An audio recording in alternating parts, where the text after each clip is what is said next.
Hey Dread Central, it's Kirsten Prout. I play Jewel McCall, and we're on the set of Joyride 3.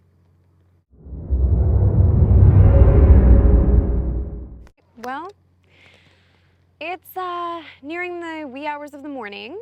I'm here on set. Someone's hand is being chopped up behind me. It's starting to rain. There are flies everywhere, and I'm bleeding down my face. So it's pretty much business as usual in a horror film.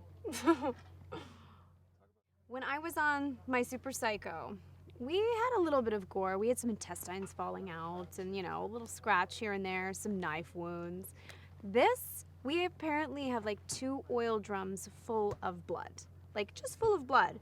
We're getting hands chopped out. We're having eyeballs pop out of heads. Like, it is pretty brutal over here. So it's actually really fun to be working on a show with nonstop gore every day, because there's always something to hide behind the monitor and watch. So it's been pretty amazing.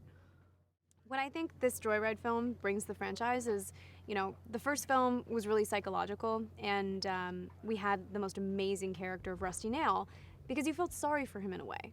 These people were playing a prank on him, and the poor guy, you understood. He was standing there. We didn't understand exactly what he did, but he's standing there in a doorway with a bottle of pink champagne looking pathetic, and it just broke him.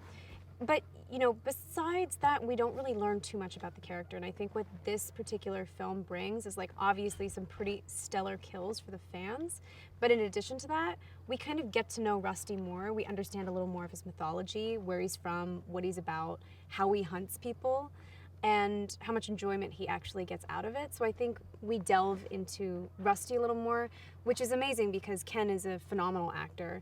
And, because he was involved in Freddy versus Jason, and he's Jason, and he has that physical power to sell what we're doing, he adds this almost superhuman level of Rusty Nail that we didn't get in the other films. It's now becoming more of a Jason, and him being able to grab someone up by the collar and just fly them across the room and drag someone and not even break a sweat.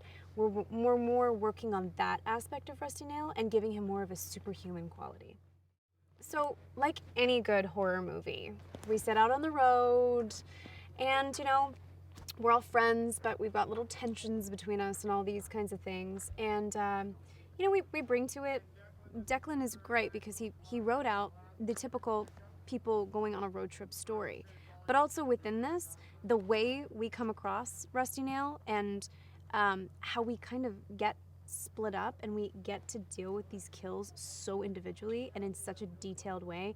And each character has their own exchange with Rusty, and they come to their own demise. And a lot of them, it's through their own actions that he chooses in what order to kill them. How things go down, who he saves, who he doesn't, you know what I mean? Like who he manages to go after and who's not as big of a target.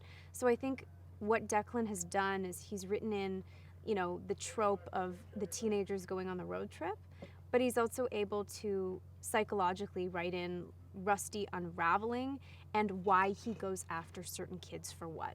So I think that's a really smart aspect of the franchise.